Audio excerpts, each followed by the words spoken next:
사람들이라면 누구나 다 복을 받기를 원합니다. 특히나 교회에 다니며 신앙생활을 하는 이들이라면 누구나 하나님께서 주시는 이 복을 받기를 간절히 원할 것입니다. 성경을 볼 때에 성경에 기록된 수많은 믿음의 선조들의 걸음과 또 그들의 걸음 가운데 하나님께서 그들과 동행하시며 축복하셔서 그들이 얼마나 아름다운 것들을 누렸고 얼마나 보배로운 걸음을 걸어 나갔는지, 그런 기록된 말씀들을 볼 때마다 우리도 동일한 약속을 하나님께 받은 하나님의 자녀로서 우리도 이 하나님이 주시는 복을 나도 받아서 이 복을 나도 누리고 싶다는 간절한 이런 소망이 생깁니다. 이 시간 함께 예배드리는 저와 여러분들 또한 이 하나님의 복을 받기를 원하는 간절한 마음이 있으실 줄로 믿습니다. 그런데 이상한 점이 한 가지 있는데, 하나님은 우리가 다 언제나 믿고 고백하는 바와 같이 우리를 사랑하시는 분이십니다. 그냥 조금 우리를 사랑한다, 그런 모양만 있는 것이 아니라 더럽고 추한 죄인된 우리를 위해서 자기 아들을 내어주시기까지 우리를 사랑하시며 우리의 행복을 위해서, 우리의 영원한 생명을 위해서 성경의 이 모든 말씀들을 다 이루시고 기록하셔서 우리에게 주신 분이 바로 하나님이십니다. 뿐만 아니라 우리 안에 보혜사 성령님을 보내주셔서 날마다 우리와 함께 하시면서 우리를 위하여 간구하시고 우리의 마음속에 있는 작은 탄식까지도 헤아리시고 위로하시는 분이 바로 우리 하나님이십니다. 우리의 걸음마다 한량없는 은혜를 베푸시는 좋으신 하나님이신 것입니다. 하나님은 우리를 사랑하사 한없이 복 주시기를 기뻐하시는 하나님이십니다. 그런데 왜 주의 백성들은 하나님의 복을 받기를 원하고 하나님께서는 주의 백성들에게 복을 주시기를 원하시고 또 능히 하시는 분이신데, 왜 교회 안에서 너무나 많은 이들이 이 좋으신 하나님이 우리를 축복하시고자 하시는 이 좋으신 하나님께로부터 풍성한 복을 받아서 그것을 누리며 아름다운 삶을 살아가지를 못하는 것일까요?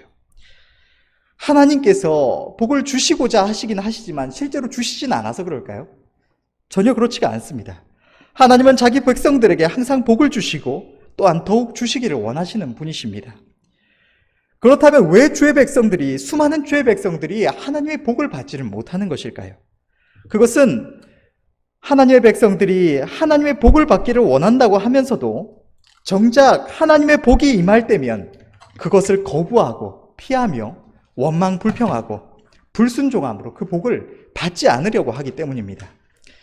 이러한 모습이 나타나는 원인은 하나님의 백성들이, 우리를 사랑하시는 하나님께서 우리에게 주시는 이 축복이 어떠한 모습으로 우리에게 주어지는지를 전혀 알지 못하기 때문에 일어나는 일입니다. 오늘 본문의 말씀은 하나님께서 자기 백성들에게 주시는 이 복이 어떠한 모습으로 우리의 삶에 임하는지를 분명하게 기록하고 있습니다. 또 하나님의 백성들이 어떻게 하면 그 복을 받을 수가 있는가, 하나님께서 주시는 복이 얼마나 아름다운 것인가를 오늘 본문이 함께 기록하고 있는 것입니다. 함께 오늘 본문의 말씀을 통해서 은혜 받고 또 이 말씀을 기억함으로 언제나 우리를 사랑하사 우리에게 복 주시기를 간절히 원하시는 우리 하나님께로부터 풍성한 복을 받아 누리시는 아름다운 삶을 살아가시는 저와 여러분들이 되시기를 바랍니다. 오늘 본문에는 이스라엘 백성들이 하나님께서 약속하신 이 약속의 땅, 가나안 땅에 들어가기에 앞서서 하나님께서 그의 종 모세를 통해서 그 백성들에게 명령하신 명령이 기록되어 있습니다. 구약 성경에 기록된 대로 하나님께서는 자기 백성 이스라엘을 그들이 종살이하던 애굽에서 하나님의 크신 권능으로 이끌어내셨습니다. 그리고 하나님께서 그들에게 주신다고 약속하신 그 땅에 들어가서 그 땅을 차지하게 하시기까지 성령의 구름 기둥으로 그들을 인도하시며 그들로 하여금 40년간 광야를 행하게 하셨습니다. 이스라엘 백성들은 광야를 행하는 동안 수많은 어려움을 마주해야 했습니다. 먹을 양식과 물이 없는 척박한 지역을 행해야 했으며 사나운 맹수들의 위협도 받아야 했습니다. 거친 지형으로 인한 불편함도 겪어야 했고 또 사방에서 그들을 노리는 대적들로 말미암은 이 우상 숭배와 전쟁의 위협을 끊임없이 받아야 했습니다. 이러한 이스라엘 백성들의 40년의 광야 생활은 죄와 정욕에 매여서 종살이하던 이 세상에서 하나님의 복음의 능력 가운데 부르심을 입고 하나님께서 약속하신 저 영원한 나라를 사모함으로 성령의 인도하심을 받아 믿음 안에서 이 땅을 살아가는 오늘날의 모든 주의 백성들의 삶을 의미하기도 합니다. 하나님께서는 어느 시대, 어느 민족이나 하나님을 영접한 하나님의 백성들을 척박한 광야, 이 고난의 장소로 인도를 하십니다. 우리 모두가 다 알고 앞서서 고백한 바와 같이 하나님은 이 세상 누구보다 우리를 사랑하시는 좋으신 하나님이십니다. 그런데 왜 그런 하나님께서 자기 아들을 내어주시기까지 사랑하시는 자기 백성들을 이 척박한 광야로, 처절한 고난으로 인도를 하시는 것일까요? 그것은 하나님께서 자기 백성을 축복하시고자 하시기 때문입니다. 이스라엘 백성들이 광야에서 수없이 마주했던, 또 오늘날 믿음 안에서 광야와 같은 이 삶을 살아가는 우리 믿음의 백성들이 마주하는 이 모든 고난은 하나님께서 자기 백성을 축복하시는 방법입니다.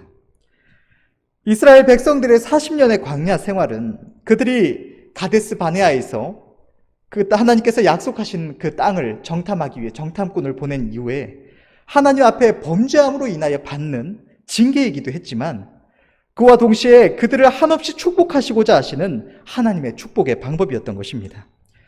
하나님께서는 자기 백성의 잘못으로 인하여서 우리 인간이 누군가가 나에게 어떤 잘못을 했을 때 거기에 대해서 분노하고 악한 마음을 품고 네가 나한테 감히 이렇게 한번 맛봐라 하고 이렇게 해를 입히는 것처럼 우리의 잘못을 되갚아 우리를 해치시는 분이 아니십니다. 성경은 이렇게 기록하고 있습니다. 에스겔 33장 11절의 말씀을 보면 주 여호와의 말씀에 나의 삶을 두고 맹세하노니 나는 악인의 죽는 것을 기뻐하지 아니하고 악인이 그 길에서 돌이켜 떠나서 사는 것을 기뻐하노라. 이스라엘 족속아 돌이키고 돌이키라. 너희 악한 길에서 떠나라. 어찌 죽고자 하느냐 하셨다 하라.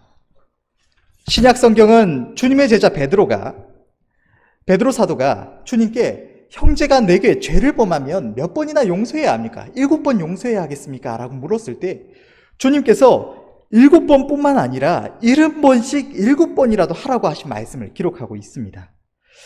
오늘날의 어떤 이들은 이러한 말씀, 신약 성경에 기록된 하나님의 사랑과 용서에 대한 말씀들을 보고 말하기를 신약 성경의 하나님은, 신약 시대의 하나님은 사랑의 하나님이시고 구약의 하나님은 두려운 재판장이신, 잘못을 하면 그냥 치셔서 멸망시켜버리시는 이런 두려운 하나님이시다라고 말을 하기도 합니다. 그러나 그것은 하나님을 전혀 모르는 소리일 뿐 하나님은 영원토록 변함이 없으신 하나님이십니다. 그런 하나님께서 주의 백성들에게는, 자기 자녀들에게는 너희에게 잘못하는 이들을 향해서 70번씩 7번이라도 용서해라 라고 말씀을 하시고, 하나님께서는 용서치 아니하시고 그저 진노하심으로 멸망시키시기만 하셨겠습니까? 비록 이스라엘 백성들이 하나님을 불신함으로 하나님을 거역하여서 범죄했지만 선하신 하나님께서는 그들을 향한 징계마저도 자기 백성을 축복하시기 위한 축복의 도구로 사용하셨던 것입니다. 이것이 우리가 하나님 앞에 아무리 잘못하고 악을 행해도 우리를 하나님께서 용서하시고 절대 멸망하도록 하시지 않으신다는 것을 의미하는 것은 아닙니다. 실제로 성경에 기록된 바와 같이 광야를 행하는 동안 하나님을 거스리며 불순종했던 수많은 이들이 광야에서 멸망을 했고, 그것은 우리를 향한 경계로 기록되어 있습니다. 그러나 오늘 본문에 기록된 바와 같이 하나님께서는 자기 백성 이스라엘의 죄로 인한 고난마저도 선하신 목적을 위하여 들어 사용하셨다는 사실은 너무나 분명하게 나타나 있는 것입니다. 마찬가지로 저 옛 이스라엘 백성들과 동일하게 오늘날 하나님을 영접하고 그의 성령의 인도하심을 받아 살아가는 우리 주의 백성들이 이 땅에서 마주하는 모든 고난들은 하나님의 우리를 향하신 축복의 방법인 것입니다. 우리가 세상에서 살아가며 마주하는 고난들은 하나님 앞에 너무나 부끄러운 죄인된 우리의 죄와 또 우리와 동일하게 죄인된 이 세상 모든 인간의 죄로 인한 고난이지만, 하나님께서는 그것마저 들어 사용하셔서 자기 백성을 축복하시고자 하시는 것입니다. 수많은 주의 백성들이 그들을 사랑하시고 축복하시기를 원하시는 하나님께 복을 받아서 풍성하게 누리지 못하는 이유가 바로 여기에 있습니다. 하나님의 복이 고난의 모습으로 우리에게 찾아오기에 이스라엘 백성들이 행했던 그 광야와 같이 고되고 괴로운 모습으로 우리에게 찾아오기 때문에 너무나 많은 주의 백성들이 그 안에 있는 하나님의 축복을 믿음으로 바라보지 못하고 그저 육신의 눈으로 그것을 바라보아서 그것을 복으로 여기지 않고 하나님의 선하신 뜻에 대한 불순종과 원망 불평으로 그 복을 받기를 거부하는 것입니다. 죄인된 우리가 바라는 복과 하나님이 주시는 복은 너무나 큰 차이가 있습니다. 죄인된 인간은 복이 좋고 어떤 괴로움이나 수고로움이 없이 그저 받아 누릴 수 있는 복을 원합니다. 그 누구도 광야의 생활과 같은 인간적으로 보기에 아무런 아름다움도 없고 그저 괴롭고 고되기만 한 고난은 원치 않는 것입니다. 그저 하나님께서 복을 주셔서 이 세상에서 우리의 삶이 형통하고 부유하고 건강하고 또 사람들에게 인정받는 복이 좋은 모습이 되기를 원하는 것입니다. 그러나 하나님의 복은 우리의 영혼이 잘 되는 복이며 이것이 전제된 육신의 복입니다. 우리의 영혼이 하나님 앞에서 아름답게 변화됨 없이 우리의 삶에 임하는 육신의 복은 언제나 저주가 됩니다. 하나님께서 우리에게 많은 것을 맡기시기에 합당하도록 우리의 영혼이 변화되고 아름다워지기 전에 갑자기 우리의 세상살이가 형통하고 돈을 많이 벌고 사람들에게 많은 인정을 받는다고 한들 그것들은 우리로 하여금 하나님께로부터 멀어지게 할 뿐인 것입니다.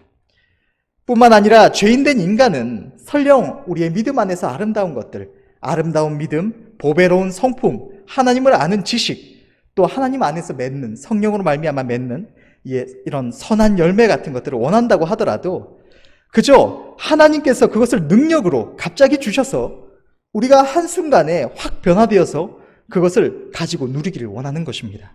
그러나 이러한 하나님께서 주시는 모든 아름다운 것들은 결코 한순간에 아무런 대가 없이 수고와 헌신과 인내 없이 얻을 수 있는 것이 아닙니다. 하나님이 주시는 복은 언제나 고난 가운데 인내로 하나님의 뜻을 행한 자에게 주어지는 복인 것입니다. 오늘 본문의 2절부터 6절의 말씀을 보면 하나님께서 왜 고난을 통해서 자기 백성을 축복하시는지 그 이유가 분명하게 나타나 있습니다.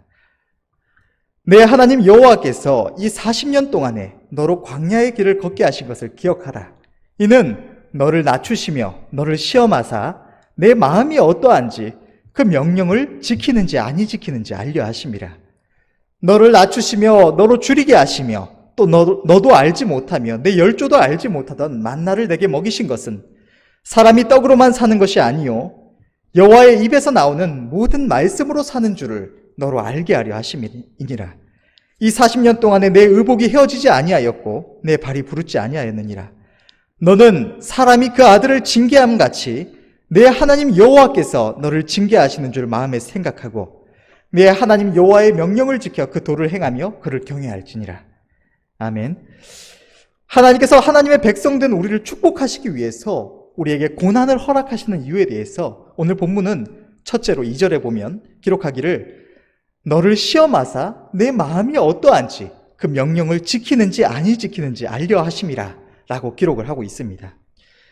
성경을 보면 하나님께서는 언제나 죄인된 우리가 바라는 것처럼 아무 이유 없이 아무 수고나 순종이나 헌신이나 희생 없이 복을 주시는 것이 아니라 사랑하시는 자기 백성들이 하나님을 경외함으로 그의 명령을 지켜 준행하나 아니하나 테스트를 하시고 그에게 복을 주신다는 사실이 분명하게 나타납니다. 하나님의 복은 언제나 그리하면의 복입니다. 하나님은 사랑하시는 자기 백성이라도 결코 아무 이유 없이 복을 받아 누리게 하시는 법이 없으십니다. 하나님의 복은 언제나 그의 뜻을 준행하는 자에게 주시는 복인 것입니다. 하나님께서 우리에게 고난을 허락하시는 첫 번째 이유가 바로 여기에 있습니다.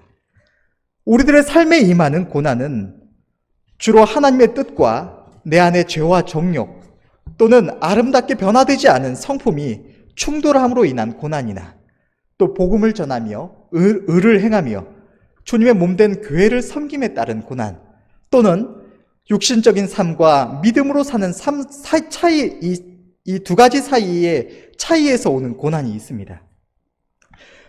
주의 백성들의 삶에는 다양한 모습의 고난들이 찾아옵니다. 그런데 그 모든 고난, 하나님께서 사랑하시는 그의 백성들에게 허락하시는 모든 고난은 단 하나도 예외가 없이 자기 백성을 축복하시기 위한 하나님의 축복의 방편입니다.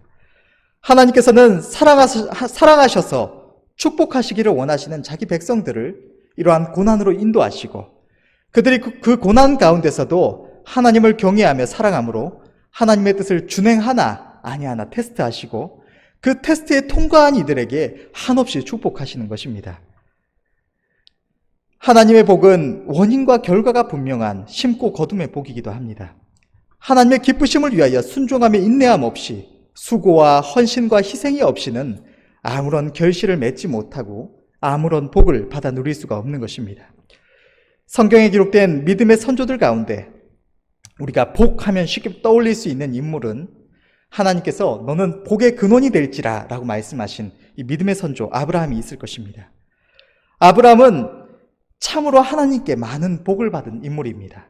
그런데 그가 하나님께 복을 받은 과정들을 한번 살펴보자면 먼저 하나님께서는 아브라함이 하란에 있을 때에 그에게 말씀하시기를 본토 친척 아비 집을 떠나서 내가 내게 지시할 땅으로 가라 라고 지시하셨습니다. 하나님께서 그에게 복을 주어 그로 큰 민족을 이루게 하고 그를 복의 근원으로 삼으실 것을 약속하셨고 아브라함은 하나님의 약속을 믿음으로 그 앞에 순종했습니다. 우리는 이 말씀을 그저 쓱 보고 아무 생각 없이 지나가 버리기가 쉽습니다. 그러나 여러분 이 시간 함께 생각해 보시기를 원합니다. 하나님께서 아브라함에게 이 명령을 주셨을 때 아브라함의 나이가 75세였습니다. 하나님께서는 그런 아브라함에게 그가 평생을 살아온 안정된 삶의 터전과 삶의 방식을 버리고 인간적으로 볼 때에 아무것도 의지할 것이 없고 곳곳마다 알지 못하는 미지의 위험으로 가득한 새로운 땅으로 가라고 말씀하신 것입니다.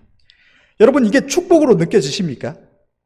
만일 여러분의 나이 75세에 가족과 형제와 그동안 살아온 집과 사회를 떠나서 전혀 알지 못하는 어떤 먼 지역으로 가라고 하시는 하나님의 명령을 들었다면 여러분은 아싸 내가 복받았다 기뻐하며 즐거워하며 떠나시겠습니까? 아니면 하나님의 말씀이니 순종을 하기는 해야겠는데 이제 헤어져야 하는 이들을 보니 슬프기도 하고 이 모든 것을 두고 떠나면 내가 앞으로 어떻게 살아야 할까?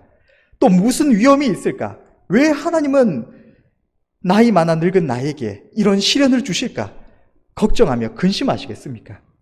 만약 진정으로 이런 하나님의 말씀 앞에서 기쁨으로 즐거움으로 기꺼이 순복하며 나아갈 수 있는 성도님들이라면 이미 수많은 고난 가운데 하나님의 약속을 믿고 순종함으로 자기 하나님이 어떤 분이신지 분명하게 알고 또 하나님을 향한 신뢰와 헌신 가운데 하나님이 주시는 복을 이미 풍성하게 받고 살아가시는 분이실 것입니다.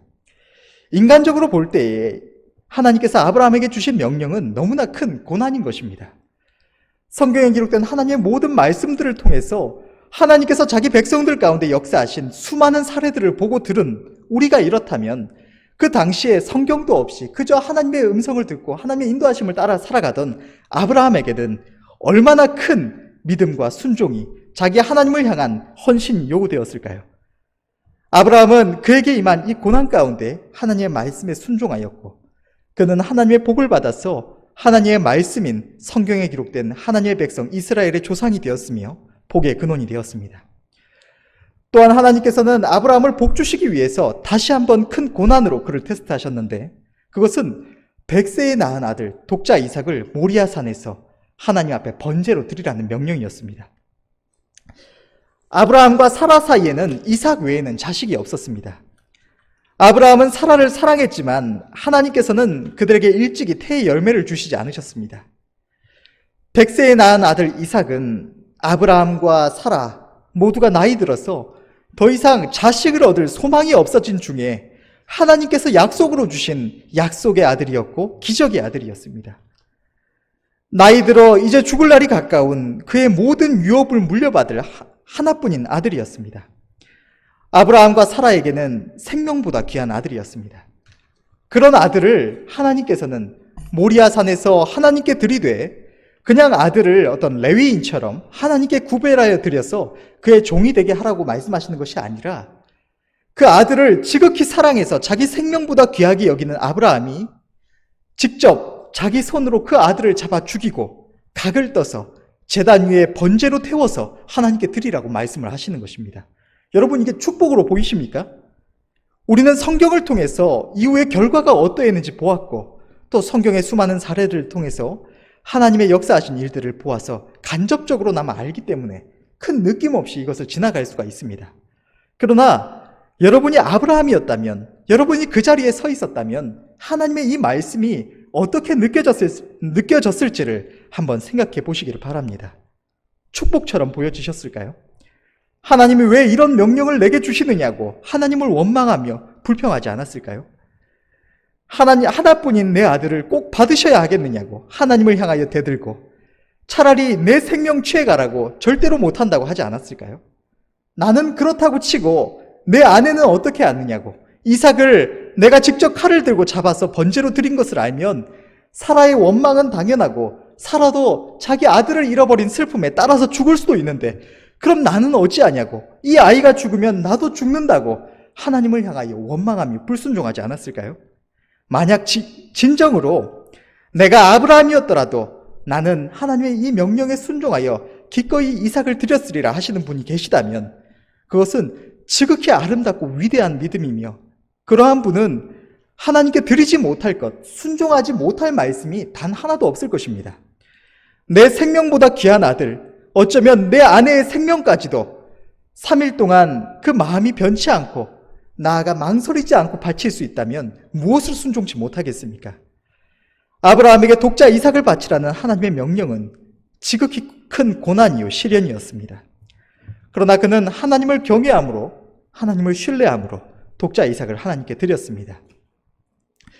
비록 하나님께서는 그로 하여금 독자 이삭을 죽이지 못하게 하셨지만 하나님께 있어서나 아브라함에게 있어서나 독자 이삭은 이미 하나님께 드려진 것입니다. 아브라함은 그의 고난과 시련 가운데 하나님의 뜻 앞에 철저히 순종함으로 하나님의 테스트에 통과하였습니다. 하나님께서는 그의 하나님 경외함을 인정하시며 그를 한없이 축복하셨을 뿐만 아니라 그로 말미암아 세상 모든 민족이 복을 받게 하셨던 것입니다.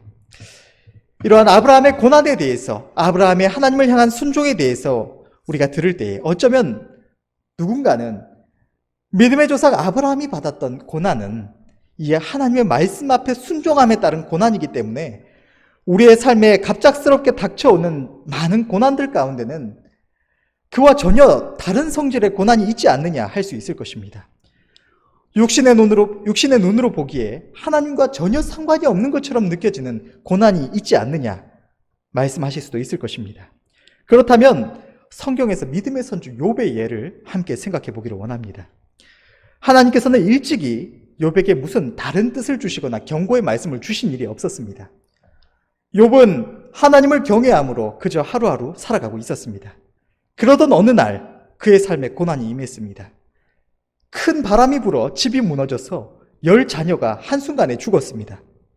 적들이 쳐들어와서 그 집의 수많은 종들도 거의 다 죽고 수많은 나귀와 소들을 다 빼앗겼습니다.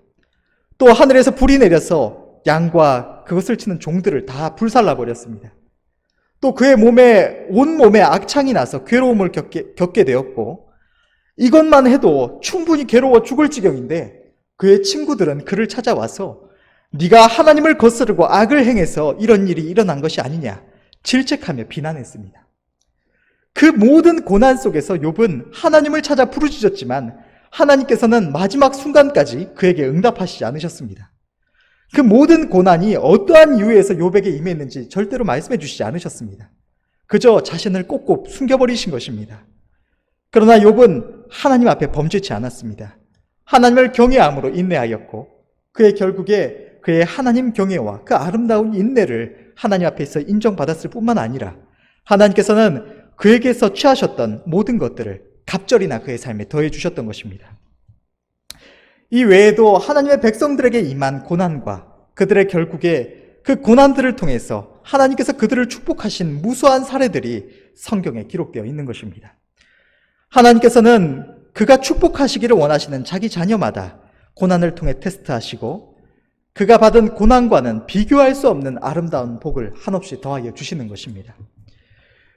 우리들의 삶에 고난이 찾아올 때 육신의 눈으로 그것을 바라보며 힘들다고 괴롭다고 마음과 입으로 불평하지 마시고 믿음의 눈으로 그 고난의 뒤편에 계시니 곧 우리를 축복하시고자 하시는 하나님을 바라봄으로 기뻐하며 감사하시고 믿음으로 하나님의 뜻을 살피며 준행함으로 하나님의 테스트에 통과하여 한없이 복을 받아 누리시는 저와 여러분들이 다 되시기를 바랍니다.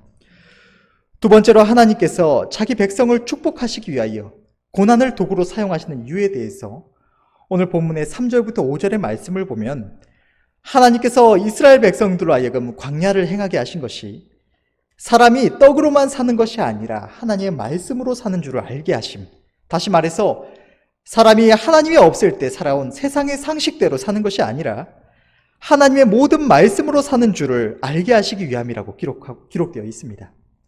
하나님께서는 우리의 삶에 허락하시는 고난을 통해서 단순히 먹고 사는 생활의 방식에서만이 아니라 하나님의 우리를 향하신 모든 선하신 뜻을 알게 하시고자 하십니다.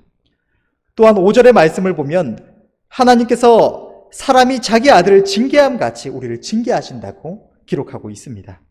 이 5절에 기록된 사람이 자기 아들을 징계함 같이라는 부분을 영어 성경에서 보면 이 징계함에 해당하는 단어가 discipline이라는 훈육, 징계를 의미하는 단어가 사용되고 있습니다.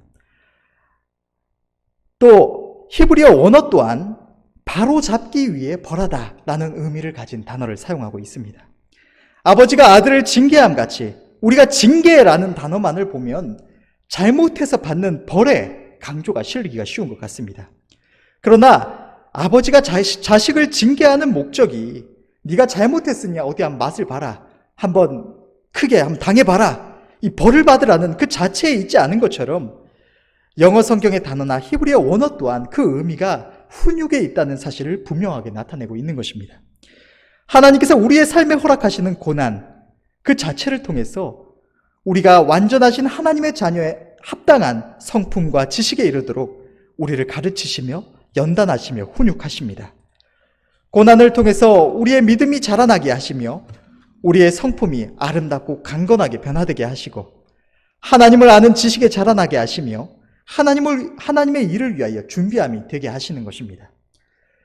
하나님이 없는 이 세상 사람들은 삶의 고난이 닥칠 때에 그것으로 인하여 상처받고 주저앉고 더 이상 일어설 수 없는 절망적인 상태가 되기도 합니다. 그러나 하나님께서는 자기 백성들에게 그러한 고난을 절대로 허락하지 않으십니다. 이 세상 모든 만물을 그 뜻대로 주관하시는 하나님께서는 언제나 사랑하시는 자기 백성들에게 그들이 하나님을 의지하며 그의 뜻을 찾고 구하는 가운데 능히 감당할 수 있는 고난만을 허락하십니다. 그 고난 가운데 하나님의 크신 능력으로 우리 안에 역사하셔서 우리를 아름다운 하나님의 백성으로 변화시켜 주시는 것입니다. 고난은 괴롭고 힘든 것이지만 하나님을 믿고 의뢰함으로 하나님의 뜻을 행하며 인내함으로 그 고난을 이겨낸 주의 백성들은 그 영혼이 더욱 장성하여지고 아름답게 변화되어서 그로 말미암아 영원히 잃어버리지 않는 하나님이 주시는 참된 평안과 행복을 맛볼 수가 있고 자기 하나님을 더 알게 되고 장성한 믿음으로 그의 크신 능력을 더욱 힘입을 수가 있게 되는 것입니다. 하나님의 백성의 칭호는 이스라엘, 곧 승리자입니다. 이는 고난 가운데 믿음으로 인내하며 승리한 자들이 받는 아름다운 칭호인 것입니다.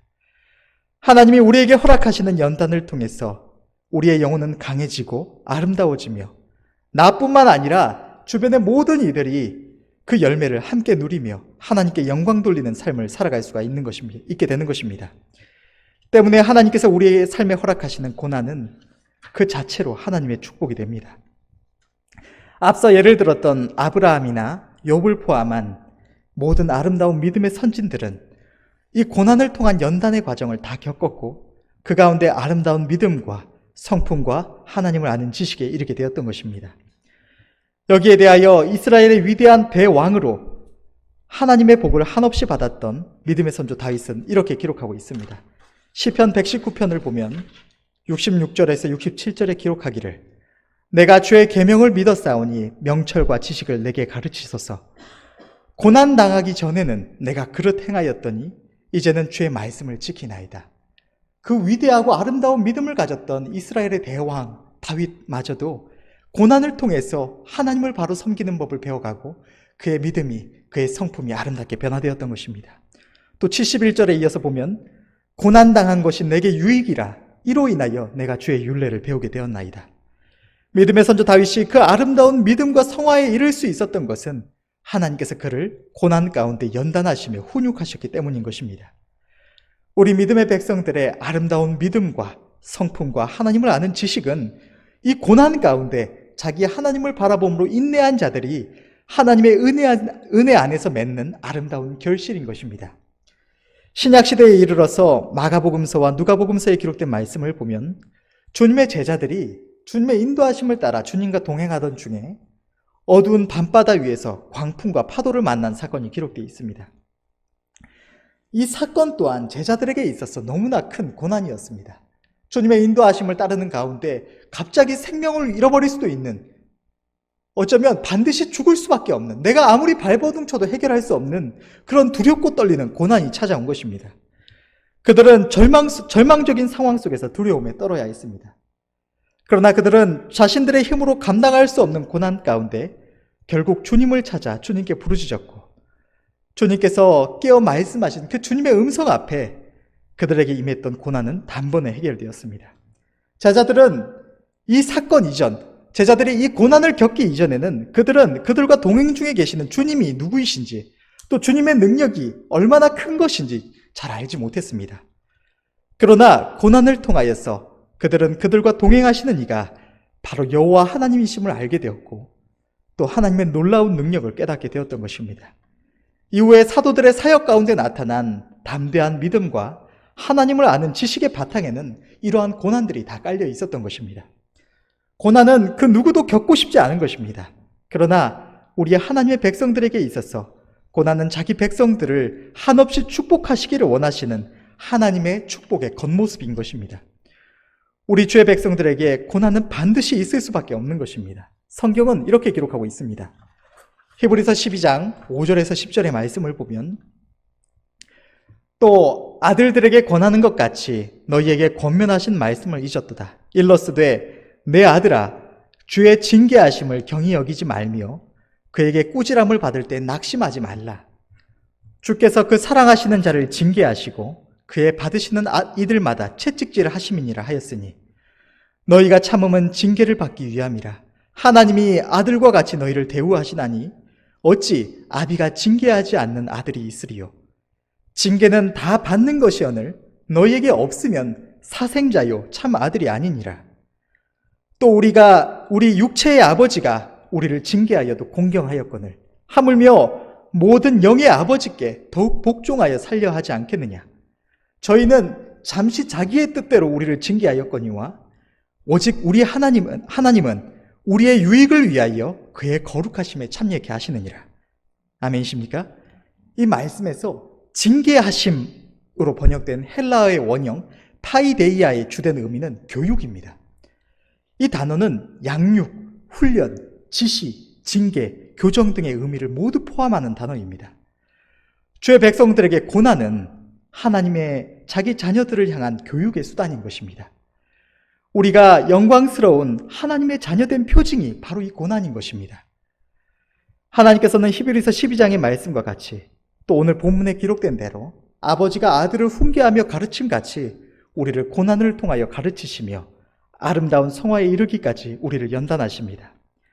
이러한 고난이 때로는 너무나 괴롭지만 이 고난은 우리를 한없이 사랑하시는 하나님께서 우리의 유익을 위하여 우리를 아름답게 변화시키시고 하나님이 주시는 하늘과 땅의 모든 풍성한 복을 받아 누리게 하시는 과정인 것입니다. 그러므로 우리의 삶 속에서 하나님의 인도하심을 따르는 가운데 고난을 마주할 때에 기뻐하며 감사함으로 받아들이시고 인내하시는 은혜가 있으시기를 바랍니다. 우리의 삶에 고난의 모습으로 임하는 하나님의 복을 받는 방법은 고난 가운데 하나님의 뜻을 헤아리며 그 뜻을 깨달았을 때 그 앞에 순종하는 것입니다. 그리고 인내하는 것입니다. 오늘 본문 또한 그것을 기록하고 있습니다. 오늘 본문의 1절을 보면 내가 오늘날 명하는 모든 명령을 너는 지켜 행하라. 그리하면 너희가 살고 번성하고 여호와께서 너희 열조에게 맹세하신 땅에 들어가서 그것을 얻으리라.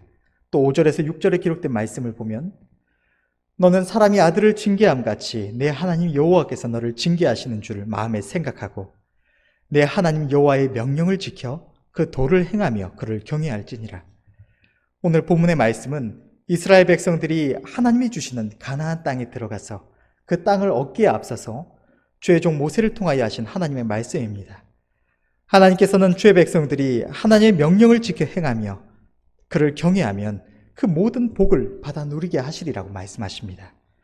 또 성경은 이렇게 기록하고 있습니다. 베드로전서 5장 10절의 말씀을 보면 모든 은혜의 하나님 곧 그리스도 안에서 너희를 부르사 자기의 영원한 영광에 들어가게 하시니가 잠깐 고난받은 너희를 친히 온전케 하시며 굳게 하시며 강하게 하시며 털을 견고케 하시리라. 우리는 연약하고 어리석지만 하나님께서는 고난 가운데 우리를 가르치시며 연단하시되 친히 그의 능력으로 우리 안에 역사하셔서 우리를 온전케 하시고 굳게 하시고 강하게 하시고 우리의 털을 견고케 하신다고 약속해 주시는 것입니다. 그러므로 우리는 다만 인내하며 하나님의 뜻을 헤아려 순종하기만 하면 하나님이 주시는 신령한 복이 하나님의 능력 가운데 우리에게 임하여서 우리를 변화시키고 우리는 그 아름다운 결실을 누릴 수가 있는 것입니다. 본문의 7절부터 이어지는 말씀은 고난을 통하여 하나님의 복을 받은 주의 백성들이 누리는 그 아름다운 결실에 대하여 기록하고 있습니다. 내 하나님 여호와께서 너를 아름다운 땅에 이르게 하시나니 그곳은 골짜기에든지 산지에든지 시내와 분천과 샘이 흐르고 밀과 보리의 소산지요 포도와 무화과와 석류와 감람들의 나무와 꿀의 소산지라. 너의 먹는 식물에 결핍함이 없고 내게 아무 부족함이 없는 땅이며 그 땅의 돌은 철이요 산에서는 동을 캘 것이라. 네가 먹어서 배불리고 내 하나님 여호와께서 옥토로 내게 주셨음을 인하여 그를 찬송하리라. 하나님께서 우리에게 주시는 영원 약속의 땅, 주의 백성들의 이 가나안 땅은 주의 백성들의 기업입니다. 이는 잠시 후에 우리가 들어가서 거할 저 영원한 나라와 또 하나님의 형상대로 지음받은 우리의 심령과 또 하나님께서 이 땅에서 우리에게 허락하신 삶을 의미합니다. 오늘 본문에 기록된 바와 같이 고난 가운데 인내하며 하나님의 뜻을 충성되게 준행함으로 하나님의 복을 받은 주의 백성들은 이곳에서 이 모든 곳, 저 영원한 나라와 우리의 심령과 또 우리의 삶의 모든 상황 속에서 하나님이 주시는 복을 받아서 아름다운 결실을 맺어 누리되 자신이 누릴 뿐만 아니라 그의 주변의 모든 이들이 함께 그것을 누리고 그 칭찬과 상급은 이 땅에서 뿐만 아니라 저 영원한 나라에서 또 영원토록 받아 누리는 것입니다. 자신의 죄와 정욕을 따라서 내 만족을 구하지 않고 성령을 쫓아 하나님의 기쁘심을 구하는 길에는 괴로움이 있습니다. 또 하나님이 기뻐하시는 아름다운 성품에 이르기 위하여서 나의 성질대로 행하지 않고 또 여러 가지 상황 속에서 인내함에도 괴로움이 따릅니다. 세상 상식대로 살던 지난날의 삶에서 돌이켜 믿음으로 하나님의 말씀을 붙들며 삶에도 이 불안과 염려와 괴로움이 따릅니다. 또 주님의 몸된 교회를 섬기며 하나님 앞에 예물을 드리고 또 복음을 전함에도 수고와 헌신과 희생이 따릅니다. 하나님의 기쁘심을 행하는 이 모든 일들은 인간적으로 본능적으로 할 수 있는 일들이 아닙니다. 때문에 우리에게는 큰 어려움과 괴로움이 되는 것입니다. 다시 말하면 우리의 고난이 되는 것입니다. 본능적인 불안 가운데 하나님을 붙드는 믿음이 요구되며 수고와 헌신과 희생이 요구됩니다. 이것은 인간적으로 절대로 받고 싶지 않은 고난이며 즐겁지 않은 일입니다. 그러나 그렇기에 이 고난에도 불구하고 끝까지 인내하며 하나님의 뜻을 행한 이들을 하나님께서는 한없이 축복하셔서 이 땅에서와 저 영원한 나라에서 그 결실을 누리게 하시며 칭찬과 상을 주시는 것입니다. 하나님의 축복은 언제나 고난의 모습으로 우리에게 임합니다. 하나님의 백성들에게 임하는 모든 고난은 하나님께서 자기 백성을 축복하시는 축복의 겉모습인 것입니다. 우리에게 임하는 고난이 클수록 하나님께서 우리에게 주시고자 하시는 축복이 크고 아름다운 것이라는 사실을 기억하시는 은혜가 있으시기를 바랍니다. 우리의 삶의 여러 가지 모양의 어려움, 고난이 찾아올 때 육신의 눈으로 그것을 바라보며 원망 불평하거나 불순종하지 마시고 믿음의 눈으로 그 고난의 뒤편에 계신 하나님, 그 고난을 우리에게 허락하셔서 그것을 통하여서 우리를 한없이 축복하시기를 원하시는 하나님을 바라보심으로 그 고난이 하나님의 축복임을 깨닫고 하나님의 선하신 뜻을 헤아려 순종함으로 그 복을 한없이 받아 누릴 수 있는 은혜가 있으시기를 바랍니다. 기도하겠습니다.